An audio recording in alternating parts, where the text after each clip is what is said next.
video pembelajaran bersama Ibu Yola. Sebelum kita mulai, jangan lupa untuk klik tombol like, share, dan subscribe untuk mendukung video ini. Kita akan belajar ilmu pengetahuan alam kelas 4, tema 5, pahlawanku, subtema 2, pahlawanku, kebanggaanku. Kali ini kita akan belajar tentang hubungan cahaya dengan indera penglihatan.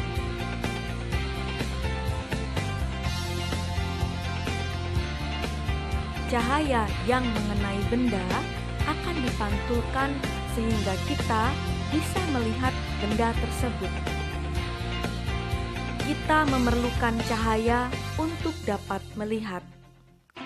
Benda-benda yang ada di sekitar kita dapat kita lihat apabila ada cahaya yang mengenai benda tersebut, dan cahaya yang mengenai benda tersebut dipantulkan oleh benda ke mata. Meskipun benda terkena cahaya, jika pantulannya terhalang, maka kita tidak dapat melihat benda tersebut. Misalnya, suatu benda yang berada di balik tirai atau tembok. Sebuah benda dapat dilihat oleh mata kita karena adanya cahaya yang dipantulkan dari benda tersebut sehingga sampai ke mata. Pemantulan cahaya pada cermin. Cermin merupakan salah satu benda yang dapat memantulkan cahaya. Cermin terbuat dari kaca yang salah satu sisinya mengkilap karena diberi lapisan perak. Berdasarkan bentuk permukaannya, cermin dibedakan menjadi 3, yaitu 1. Cermin datar, 2. Cermin cembung, 3. Cermin cekung. Cermin datar. Cermin datar yaitu cermin yang permukaan bidang pantulnya datar dan tidak melengkung. Cermin datar adalah cermin yang biasa kita gunakan untuk berkaca. Bayangan benda yang nampak pada cermin disebut citra. Bayangan cermin tidak dapat ditangkap layar, maka bayangan disebut bayangan maya atau bayangan semu.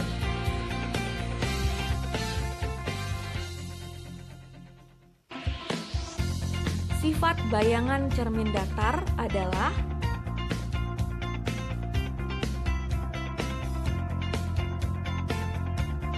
1. Sama besar. 2.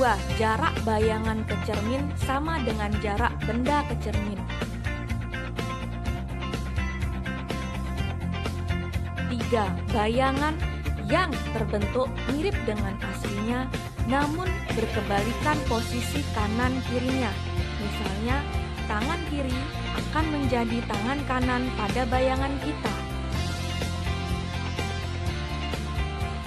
4. Bayangan tegak seperti bendanya.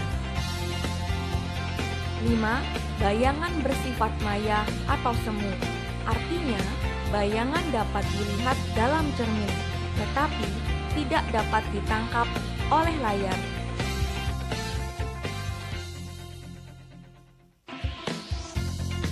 Cermin cekung atau negatif. Cermin cekung adalah cermin yang bagian cekungannya mengkilap. Cermin cekung berguna sebagai pemantul pada senter, alat dokter gigi, lampu sepeda, lampu mobil, dan lain-lain. Sifat bayangan pada cermin cekung tergantung pada letak benda, bisa maya atau nyata.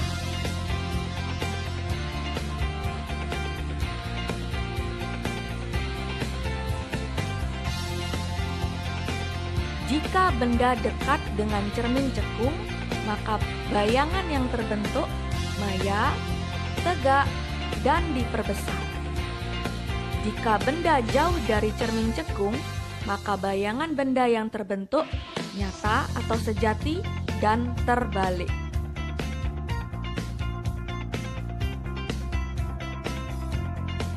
Cermin cembung atau positif. Cermin cembung yaitu cermin yang permukaan bidang pantulnya melengkung ke arah luar atau yang disebut konveks.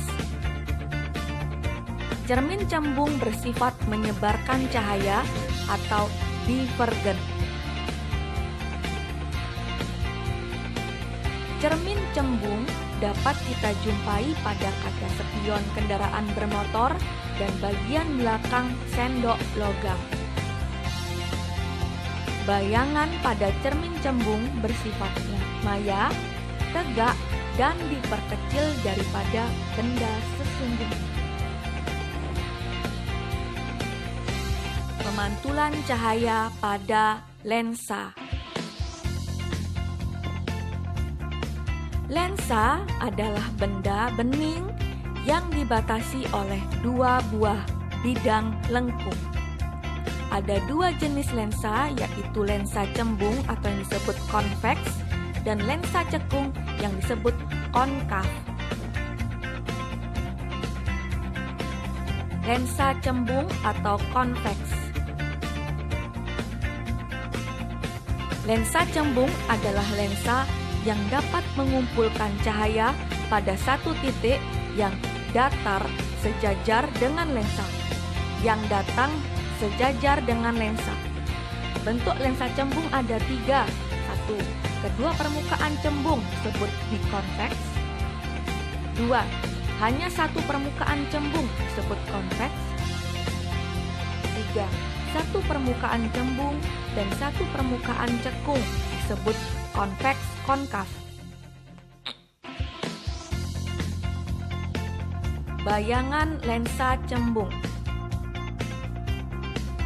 Maya, tegak, benda dekat sekali dengan lensa. Nyata, terbalik jika benda diletakkan agak jauh dari lensa. Lensa cekung atau konkav. Lensa cekung bersifat menyebarkan cahaya yang melewatinya. Bentuk lensa cekung ada tiga macam, yaitu satu, kedua permukaan cekung disebut bikonkav.